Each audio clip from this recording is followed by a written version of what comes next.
The reputation of From Software's Souls games precedes them. Whether you're a die-hard fan or have never touched the series, I'll hazard to guess one of your first related thoughts is difficulty. The truth of that reputation is up for debate. Many people, myself included, contend that these games are far more accessible than their online identity would suggest. But wherever you see yourself in that discourse, I'd wager one thing with confidence.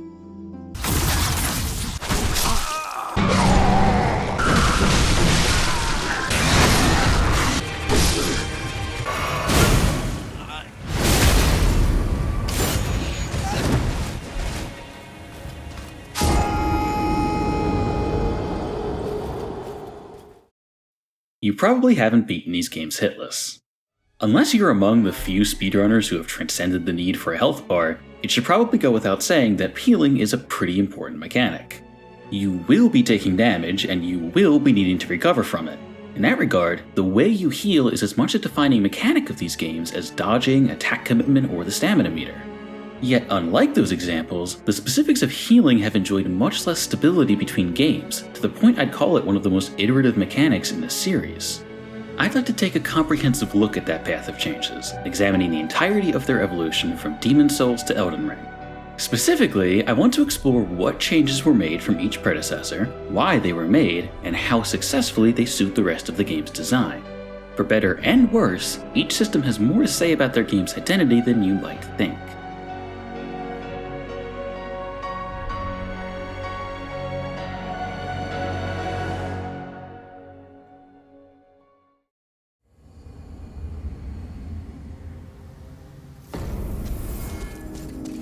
Demon's Souls marks where the series' roots were defined, at least in their more recognizable form. Through a modern lens, it's become a sort of outlier, as its successor Dark Souls would be the game to cement many series staples. Sure, Dark Souls as a sequel was more iterative than innovative, but as we'll soon see, it's those tweaks that really stuck. Dark Souls was able to learn greatly from the experimentation seen here, and the healing system is no small part of that. In fact, I'd argue this to be one of the chief distinctions between Demon's Souls and its descendants, second only to world structure. Healing in Demon's Souls is primarily done through consumables, with different tiers of moongrass that can be found, purchased, or looted from enemies. Each tier heals a different amount, ranging from very small to guaranteed full restores.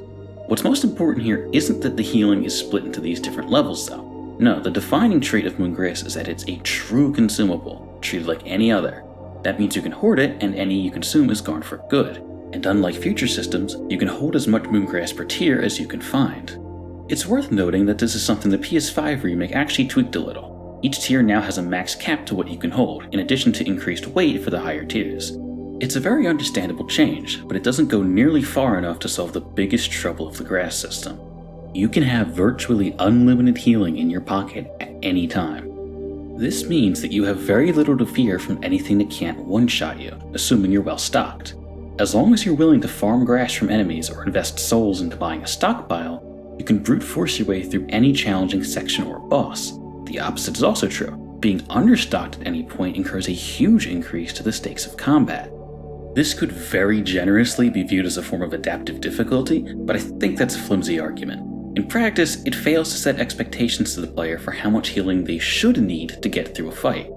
For the player, there's less satisfaction overcoming an obstacle when there's no benchmark for how much healing you should have taken. The game never sets a precedent for what a reasonable amount of grass is, because it can't.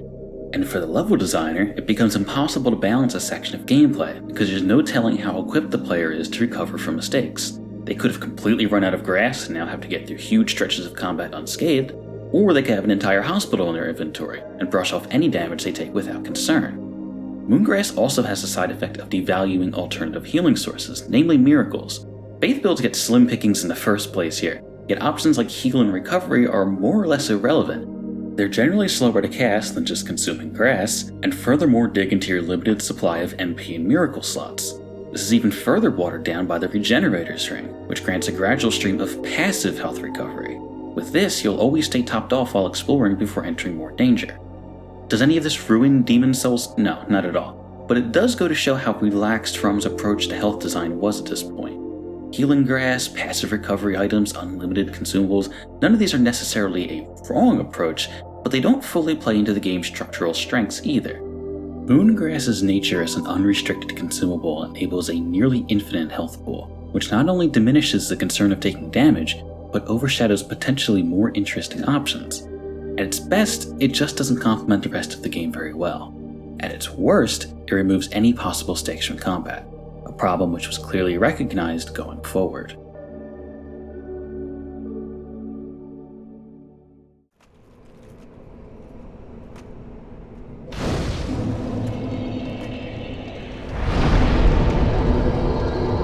Dark Souls is the real cornerstone of these comparisons. This game saw a complete overhaul of the healing mechanics, both in response to the shortcomings of Demon's Souls and the drastically different approach to world design.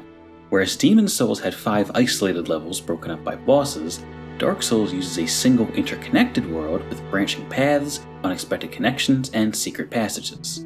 With this came a change to the checkpoint system, which is where things become relevant to healing. Every Demon's Souls level began with an Archstone. From these, you could warp back to the Nexus and spend your souls to become stronger. This introduced a basic but compelling risk versus reward setup. Let's say you're deep into an area with plenty of souls earned through combat so far, but you're feeling outmatched. After all, death means losing all those souls you've worked for. Do you push forward with the risk, hoping to find a shortcut back to the start, or maybe even beat the area boss right then and there? Or do you retreat safely to spend your souls, getting stronger for the next time but resetting your current progress? There's an inherent stress to having a lot of souls in the line, turning your own anxiety into a sort of sub-mechanic. However, the linear point A to point B structure of Demon's Souls stages meant there was only a new Archstone after each boss in a level. No level was ever going to connect back to another area or branch off into different zones. To put that another way, every stage challenged you with getting through the level and beating the boss together in one go. Many stages included shortcuts to reduce how much had to be replayed, but generally getting back to the boss was half the battle. Dark Souls takes this foundation and turns it into a game of resource management. Enter the Estus Flask. No longer are healing items something you find as loot during gameplay. Instead, Estus works on a charge system. You get 5 uses of the flask, all healing the same fixed amount, and those charges are restored upon resting at a bonfire.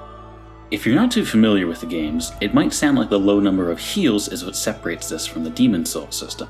And while it's absolutely important, the real linchpin is how you restore them. Remember, bonfires are more than just level start points now.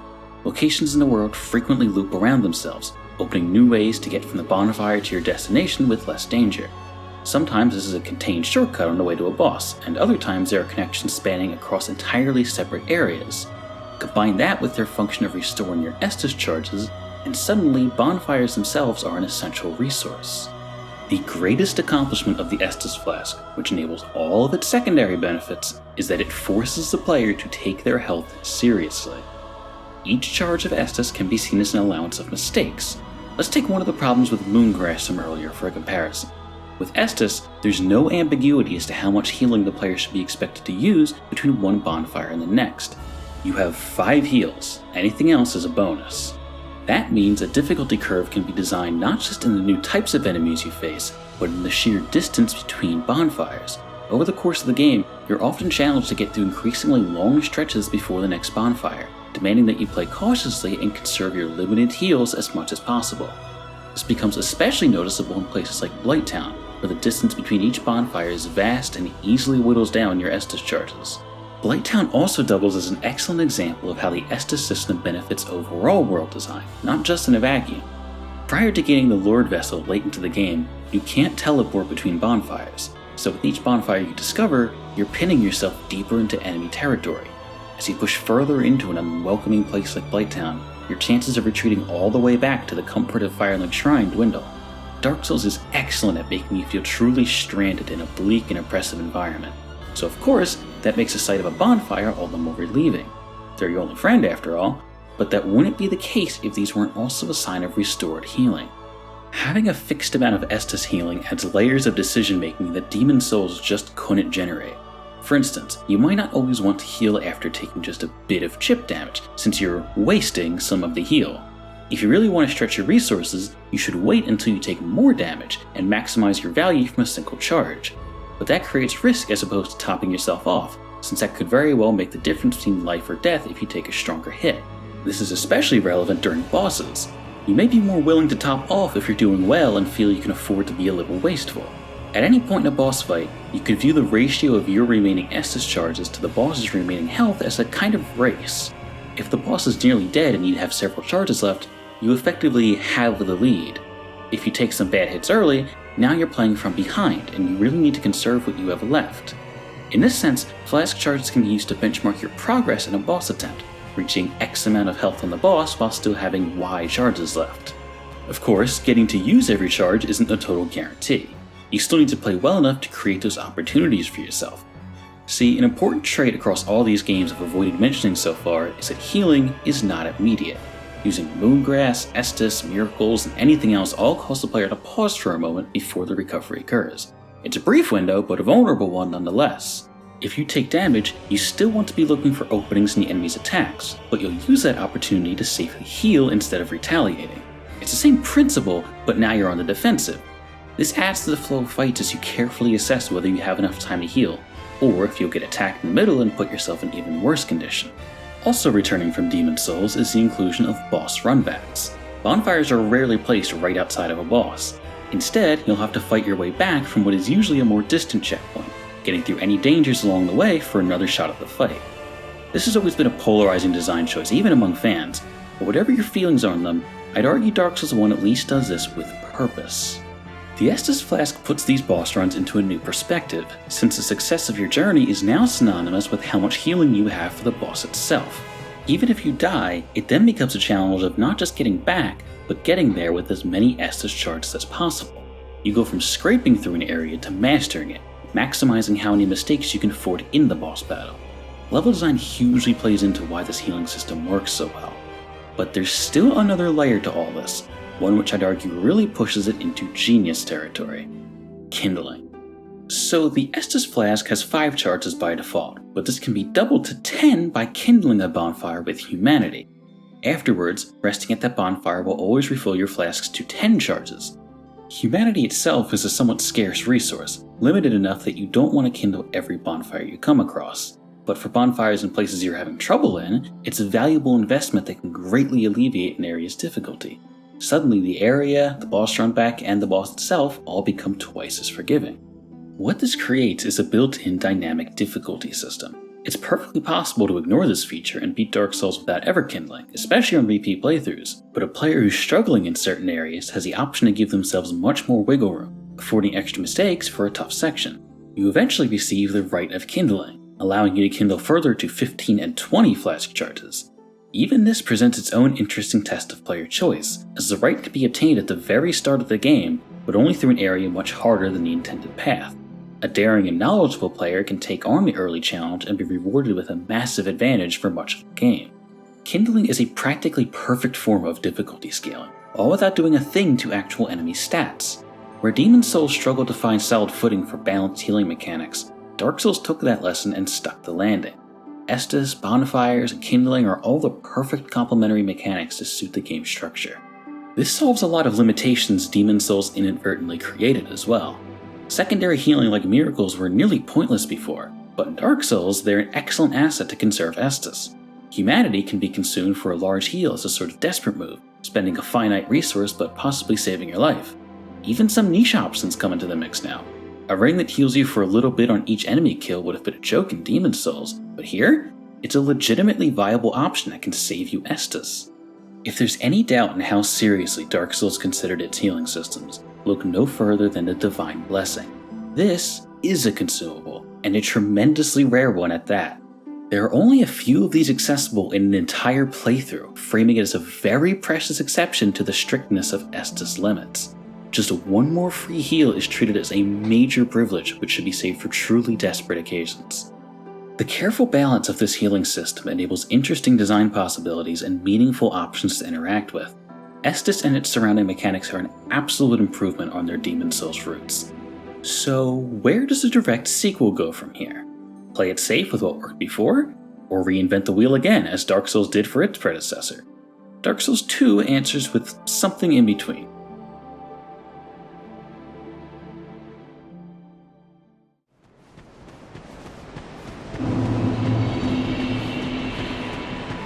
Dark Souls 2 is very much the black sheep of the series, marking a serious identity shift from the original. Bonfires are more plentiful, often placed like traditional checkpoints without looping back to each other. World design is less like a web and more like tree branches, splitting off from a common base but never reconvening. Combat scenarios take a conscious direction towards fighting multiple enemies at once, challenging the player to manage overlapping attacks. Any one of those topics could warrant a deep dive essay of their own, but what matters here is how those differences influence the new direction of the healing system. The Estus Flask is still here, but you start with one charge. The kindling mechanic is absent as well, replaced with permanent upgrades to the flask itself by finding items to increase quantity and potency.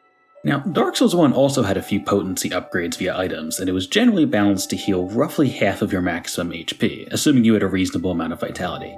That's mostly the same case here. Quantity upgrades, on the other hand, represent a very different approach. You can find a few upgrades fairly fast, but that still leaves you with only 2 to 4 charges at best in the early game, and a max cap of 12 by the end. That harshness is a stark contrast to the original, doubly so when considering how groups of enemies are more likely to wear you down. The game is still beatable with Estus alone, but that's not telling the whole story. Enter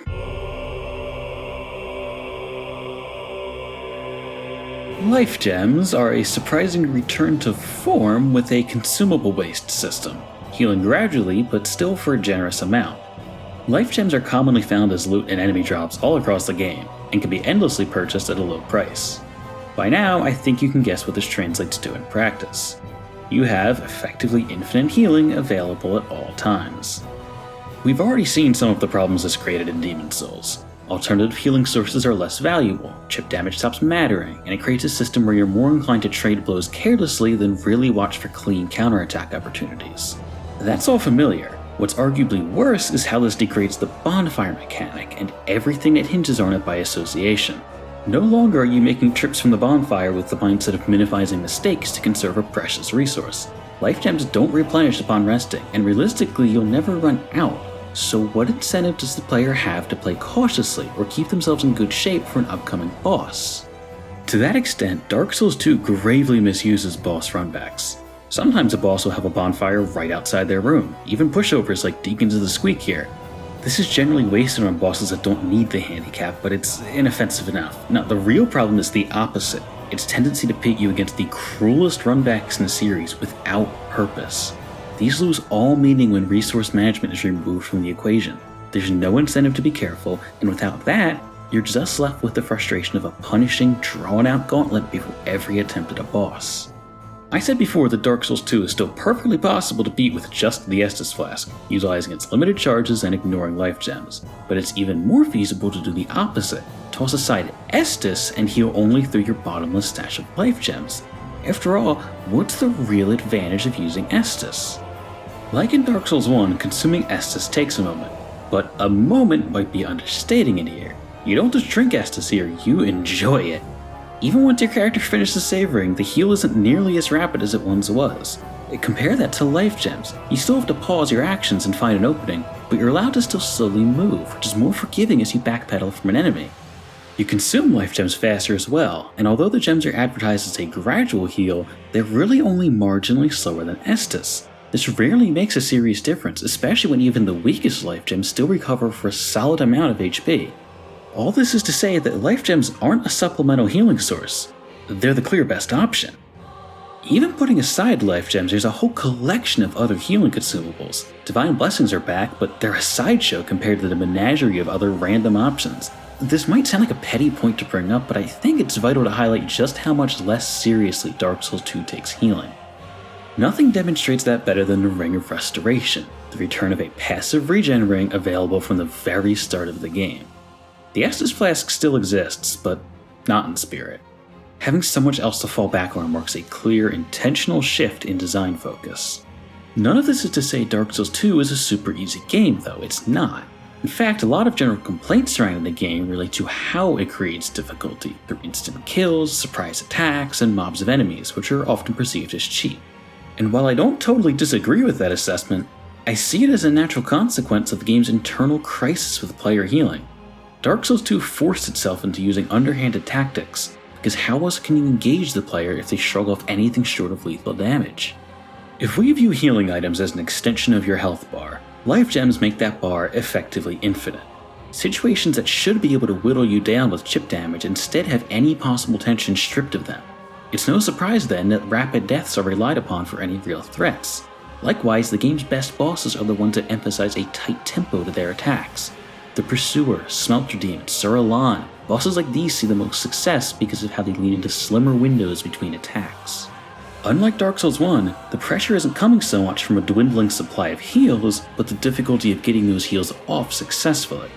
That's a completely valid aspect to lean into for balancing fights, but not every boss can be like this, and it shows. You're never going to get that same sense of tension from a boss like the Duke's Tear Freya, because the attack timings are too wide to effectively punish reckless healing. And once that's out the window, the game has very little else to threaten you with. That's all the more apparent in non-boss scenarios, where the game knows you'll shake off damage unless pinned by the inescapable force of overlapping enemy attacks. Dark Souls 2 has a lot of differences from the original. Many are controversial, others I'd argue are very underappreciated. But these gaping cracks in the healing system are, in my opinion, its single biggest misstep as a sequel. I don't mean to sound like a Dark Souls 1 purist. As much as I praise its approach, iteration in the sequel is understandable. Dark Souls 2 is a structurally different game and warrants adaptations to accommodate. But its usage of bonfires, removal of kindling, and obsolescence of Estus through life gems just aren't congruent with each other. If Dark Souls 1's systems work to make you take your health seriously, Dark Souls 2 insists the opposite. So long as you can avoid instant death, nothing else matters.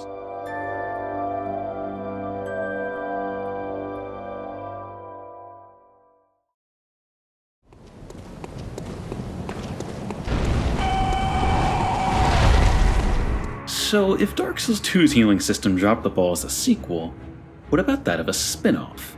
Bloodborne was developed in parallel, undeniably sharing DNA with the Souls games, yet still being its own separate thing. This was a chance to rethink healing and all of its related mechanics, experimenting under the more aggressive, fast-paced context of a new title. Instead, Bloodborne searches its past and seeks a compromise. Bonfires are still here in the form of lanterns, and they're used in much the same way. World design isn't a thoroughly connected network like Dark Souls 1, but individual area layouts still connect through shortcuts to reuse checkpoints. There's no passive health regeneration, and healing still takes a moment to occur after activation, albeit much snappier to match Bloodborne's faster pace. Healing is simplified to a single primary item, Blood Vials. These seem to be an attempt at a hybrid between Estus charges and Moongrass. Blood Vials are consumables by definition. You acquire them from exploring and looting enemies. They also can't be upgraded in any way, as even the amount healed is now set proportionally at 40%, no matter your flat max health. But you're also capped at 20 on hand at once, with the rest going to storage and automatically restocking upon death, which feels more in the spirit of Estus. If there's one argument in favor of consumable-based healing I can agree with, it's this. Consumable heals create a potentially interesting back and forth of resources over the course of a level, by finding healing items to offset what you lose through combat. This is true, it's relieving to find a stash of heals after killing an enemy or hidden through exploration. The prior incarnations of this system ultimately diminish that feeling by enabling you to easily carry an infinite supply, but Blood Vials cap at 20 at a time, so this should be better, right? And yet, it does solve the problem of unbalanced access to healing resources. Areas can still be designed just like they would with Estus flasks, with players having a certain amount of offsettable mistakes before they're in true danger. And this hybrid approach lets it double dip into the benefit of consumable systems, where players can potentially recover some resources mid-journey to keep them going. But this creates another problem. Don't forget, Blood Vials are still consumables. You can build up excess in storage, but when that stockpile depletes, that's it. You can find yourself dying and respawning without a single Blood Vial. They can be purchased, but unlike life gems, that gets pricey fast, which means you'll be grinding enemies to buy up a supply and hopefully get some drops along the way. This isn't so much of a problem later in the game, when you can easily invest a chunk of your blood echoes into a huge amount of Blood Vials and never think about it again. At that point, you're set for life and can negate the system by always respawning with 20 vials. But in the early game, this isn't just punishing, it's counterintuitive. I've personally known people who got turned off from the game despite enjoying the opening hours, purely because they had no healing for the major difficulty spike of the first required boss, and got annoyed with needing to spend so much time farming vials. It creates a frustrating situation where you feel like every attempt on a boss is eating further into a limited supply of real chances, because you're certainly not going to keep throwing yourself at a tough encounter with no healing. It's pretty telling that blood vials are at their best when they feel functionally identical to Estus, reliably replenishing upon death without needing to grind or waste echoes better spent on leveling up. Put simply, I don't think the benefit of being able to find heals during gameplay is worth the trade-off from the Estus system. Even this has rapidly diminishing returns, as it's only your first journey through an area that will net you all the vials you find through exploring. Aside from slim enemy drops, subsequent runs through a challenging zone are automatically less forgiving for this. Like I said before, what I'm describing becomes much less of a problem later into the game. It's the early game where this is ugly. Yet I can't help but wonder why it had to be this way at all. If you took the exact Dark Souls system, with blood vials recharging upon rest and being able to kindle for a higher maximum using insight, it's hard not to imagine that as an immediate, uncompromised improvement. Thankfully, the game is able to mask much of this with one crucial addition, a brand new system called Rallying. For a brief window after taking damage, you can regain some or all of your lost health by dealing damage in return. This mechanic, simple as it sounds, is the ideal complement to Bloodborne's aggressive nature, and is indicative of the bigger identity shift from Dark Souls. You're now motivated to respond to damage not by retreating, but retaliating. Once you match the visceral pace which Bloodborne encourages you to fight with, this can massively extend the true amount of health you have. Mistakes don't need to have a permanent consequence, so long as you keep on the offensive and don't get greedy. You could argue this is even a justification for blood vials being as they are, presenting a safer but more cowardly option and discouraging reliance by making them finite. I don't personally think that reasoning holds up, nor do I think it was the intention, but make no mistake, Rallying is to Bloodborne as Estus is to Dark Souls, a perfect match of combat and system design. It's just a shame the game hamstrung its first act for a change with so little upside.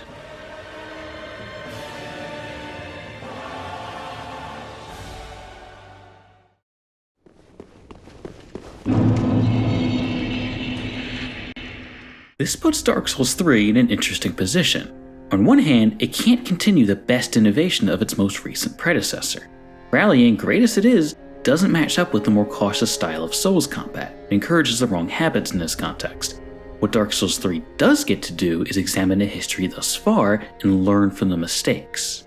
Let's address the obvious first. No more life gems, Estus is back in the spotlight. That right there is huge and enables many of the same perks as Dark Souls 1. Areas can be designed around a certain amount of mistakes, a variety of healing miracles become practical, and lots of interesting secondary healing methods are made viable. All stuff we know by now.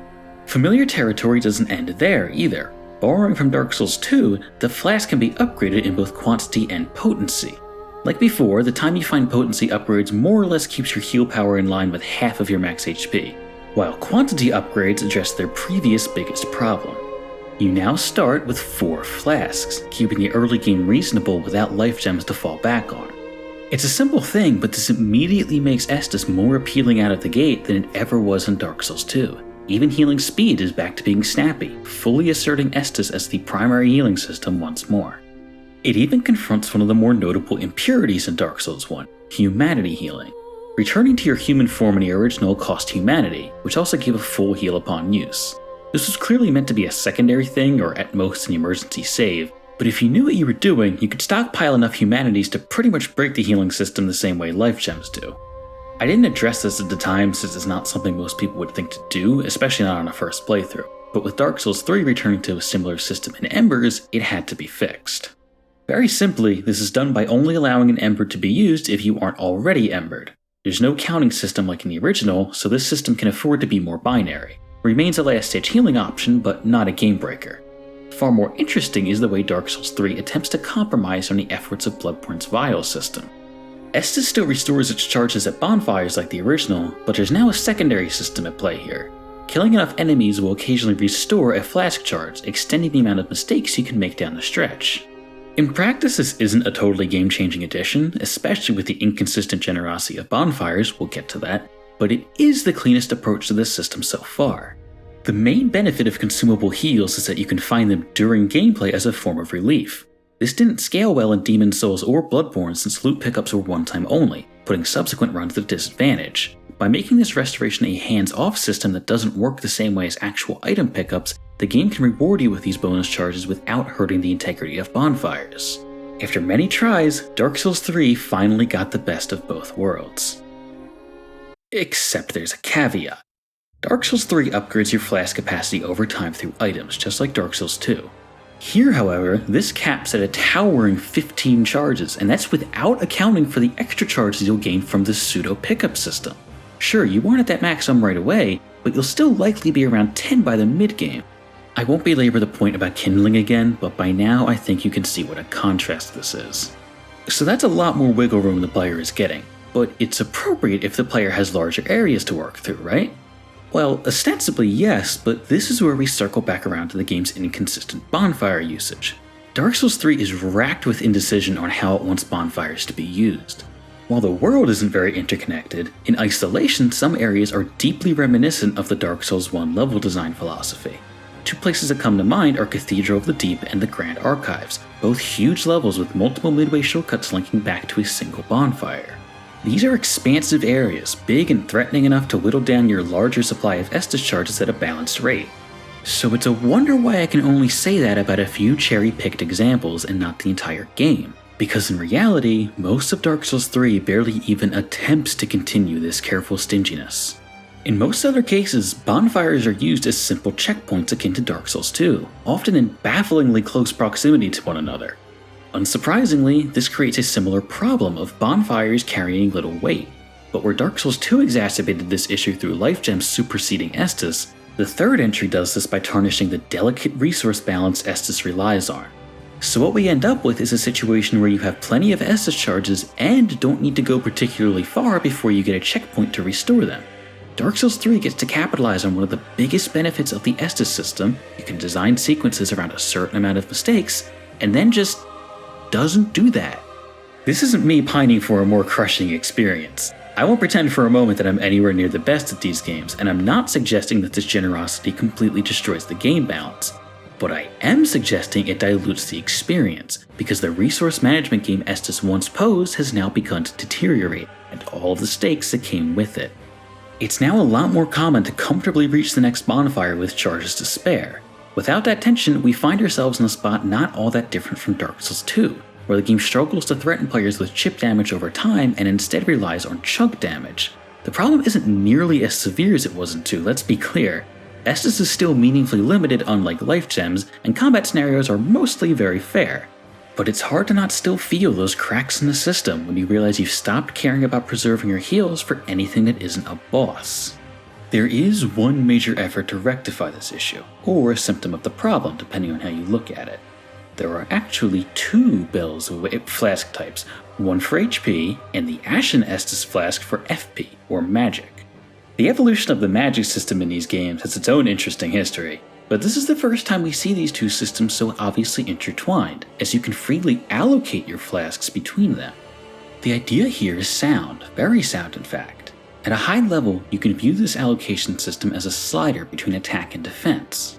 If you pool all your charges into HP, then you have no FP to work with beyond your initial bar, which isn't much. On the opposite extreme, you could give yourself copious amounts of FP refills, which typically translates to damage, in exchange for little wiggle room on damage taken. You can already see what's happening here. It's a risk-reward system. Balance your flasks as you see fit. Going mostly into health flasks is a safe option, while going mostly into FP is a sort of opt-in hard mode for more skilled players to potentially become far stronger. It's a totally fresh take on the same basic principles as the kindling mechanic, and on paper I really do love this. What's most upsetting here is that the shortcomings really aren't the fault of the setup itself, but on the magic system. This is a mechanic that has seen its own interesting path of evolution across these games, but one consistent truth until now is that you could realistically ignore the whole thing. Freedom of build variety has always been a staple of these games, but very broadly speaking, a player's build either will or will not engage with magic altogether. Dark Souls 3 attempts to bridge that gap with the introduction of weapon arts. Every weapon has a built-in skill, essentially a special move that costs FP. What this means is that magic is now always a relevant system, even for pure melee builds, bringing these two general playstyles closer together. That's the idea anyway. The fact is that most weapon arts, despite all the variety, don't return good value for the time, stamina, and risk they take compared to basic attacks. A common knock against Dark Souls 3 combat is that it takes a hack-and-slash approach, with its faster pace and easy staggers encouraging nothing but light attacks.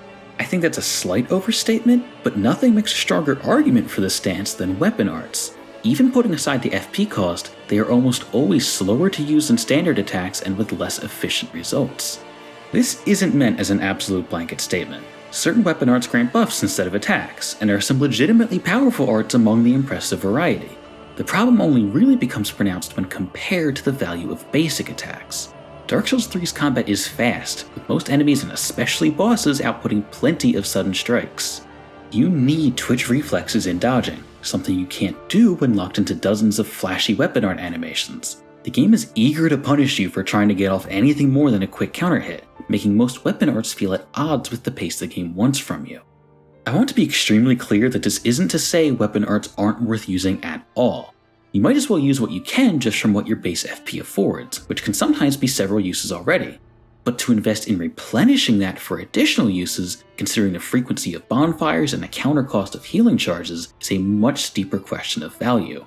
It's hard to justify this trade-off even if you're skilled enough to not need many healing charges, just for how little value you get in return from FP investment. That value imbalance is the real heart of the issue. So we've kind of worked our way down the roots of some related systems here, but if the end result is imbalance, we now need to retrace those steps. If weapon arts aren't worth investing in, FP is not important to all builds after all. If FP isn't important to everyone, only non-melee magic builds need to invest much, if anything, into FP recovery. If FP recovery isn't a factor for everyone, the flask allocation system becomes lopsided. The end result here is that magic builds need to allocate a good deal of their Estus charges into FP recovery, while traditional melee builds can easily ignore this part of the equation. And just like that, we're right back where we started, only now magic builds have even less healing to work with. I don't dislike what Dark Souls 3 did with Estus. It doesn't detract from the game like its two recent predecessors arguably did, and in many respects this is the most thoughtfully designed system yet. What I do see is a lot of missed potential. Flask allocation feels very close to being a true progression of the kindling mechanic. Both function as an unspoken difficulty scaling system, but allocation creates the potential for hard mode to reward skilled players with more potential power through FP. If weapon arts or a similarly ubiquitous use for FP were truly practical choices, that could introduce a much higher skill ceiling to the game. If we view kindling as an invisible easy mode, allocating into Ashen Flasks could be an entire gradient of challenge options, with the incentive of enabling more power through FP consuming skills. Flask allocation, as a measure of a player's risk-reward tolerance, should be a stroke of genius. Instead, it's a spark that never quite manages to ignite.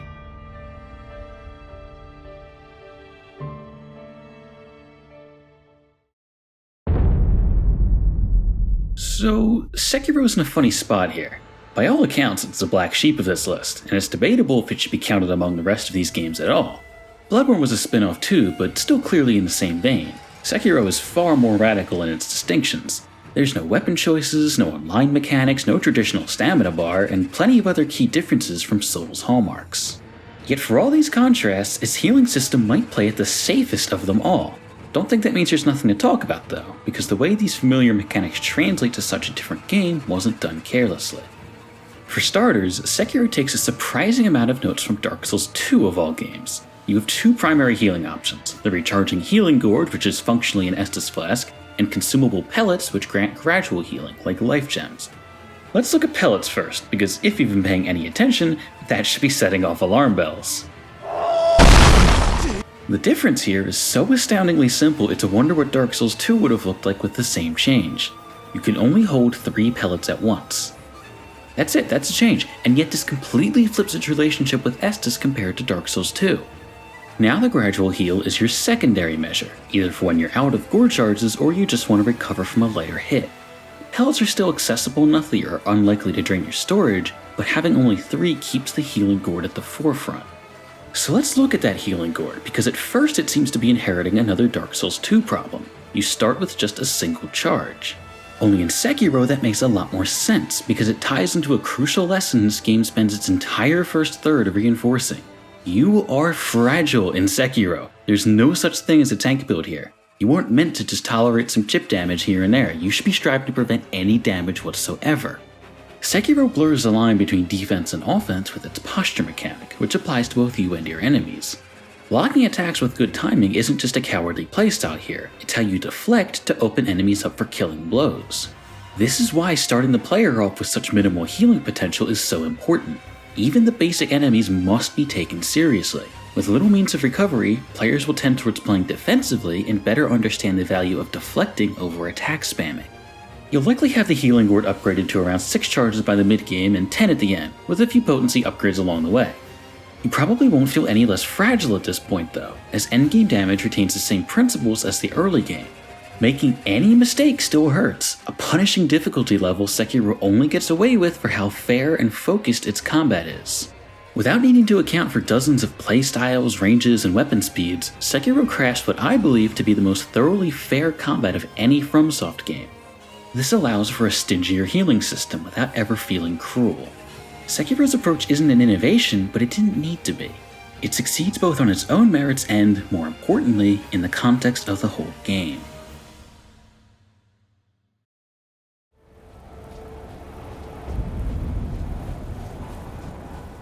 That brings us to Elden Ring, the open-world advancement of everything FromSoft has honed across these games.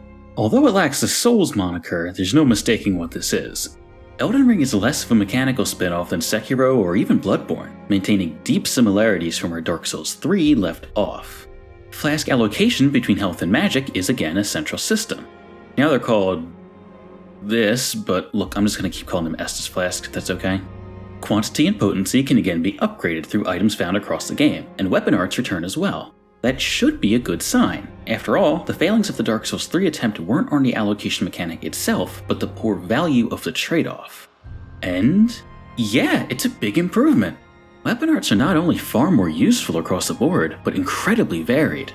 It's almost overwhelming how many skills there are, and you can even mix and match their associated arts.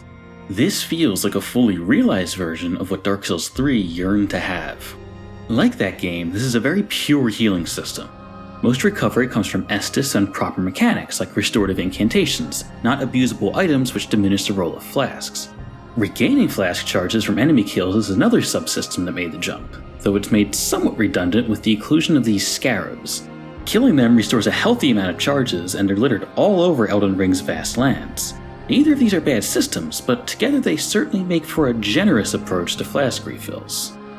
Which is strange, considering Elden Ring rarely leaves you wanting for bonfires either. Sites of Grace, as they're now called, are plentiful to put it very mildly. In the open world, this makes sense. You can't be sure where the player might go, so there needs to be a dense enough spread to make sure the player catches enough. I think you could argue it goes a bit overboard with this, but it's understandable to err on the side of caution here. Where it's less understandable is the Legacy Dungeons, Elden Ring's more focused sections that are closer to traditional Souls levels. These tend to be more open-ended than Souls areas, but the way Sites of Grace are used is very Dark Souls 2. By that I mean the Legacy Dungeons have no problem plopping Sites of Grace at various breakpoints and make less use of shortcuts. Combined with the generosity in flasks, Legacy Dungeons often don't capture that same feeling of slowly depleting a precious resource, praying for a bonfire to be soon. That prayer is often answered long before you can think about it.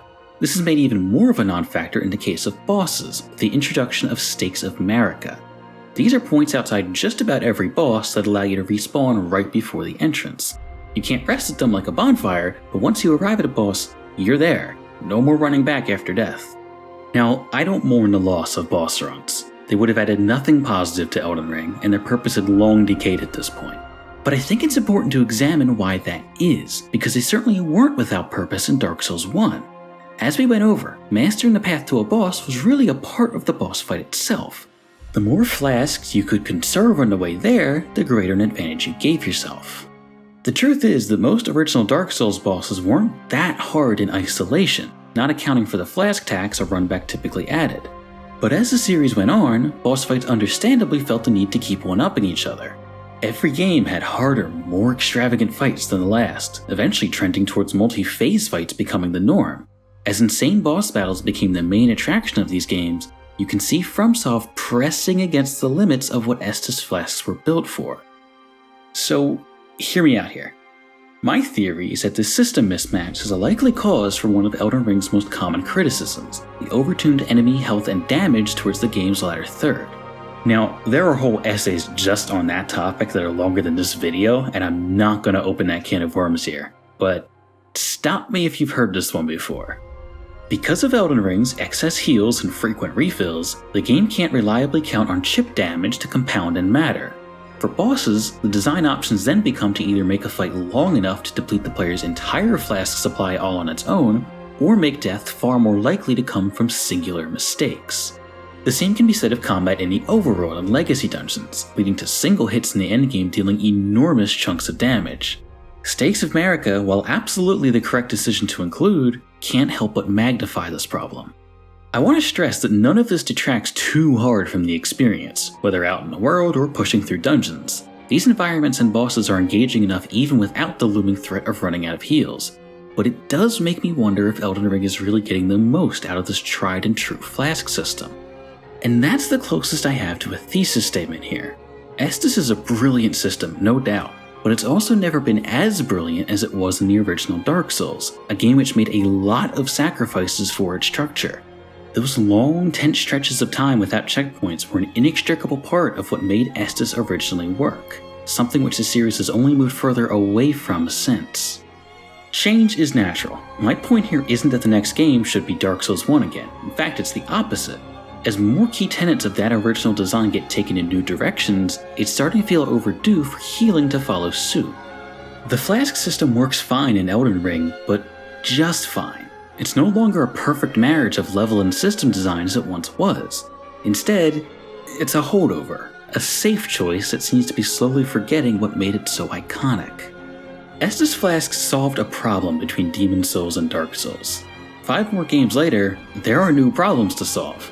The opportunity is here to go back to the drawing board and find a new Estus, something built for the modern needs of the series. What's that? Players have no incentive to stay close to these long, unpunishable combos the games have become obsessed with? Why not explore a cross between Sekiro's posture system and Bloodborne's rallying, rewarding the player for staying in the action with clean dodges and counterattacks? Bosses are forced to deal extreme damage to threaten the player's deep supply of healing? Who says healing against bosses has to work on the same terms as exploration? Dark Souls 1 built boss runs into its healing system, but no game since has been nearly as committed to this approach, something Elden Ring only hammers home with Stakes of Marika. If bosses continue to be so divorced from other types of content, why not have them set their own rules? For example, you could maintain a high amount of flask charges to keep exploration flexible, but make bosses only allow, say, half of your maximum heals, potentially even converting any excess flasks into some other perk. Again, to be abundantly clear on this, these suggestions aren't coming from the angle of wanting to make these games harder. The intent here would be to free up some of the design space these games have slowly cornered themselves into. To reiterate, an excess of healing potential means a boss either needs to be extremely long or extremely punishing, neither of which are satisfying as a default. With less heals, bosses can afford to be more concise or deal less damage per hit, knowing it still threatens the player longer term over the course of a battle. These are just a couple loose examples as food for thought, yet even these concepts are still thinking within the confines of a limited charge-based system. Even more radical ideas should be on the table too, not as a betrayal of the Estus Flask, but an acknowledgement of its best quality, being the right system for the right game. The worst thing this system could do is lose sight of its purpose by blind adherence to tradition. These games are special experiences, owing heavily to their willingness to rethink and evolve core mechanics. Estus is one of these, and it shouldn't dare go hollow.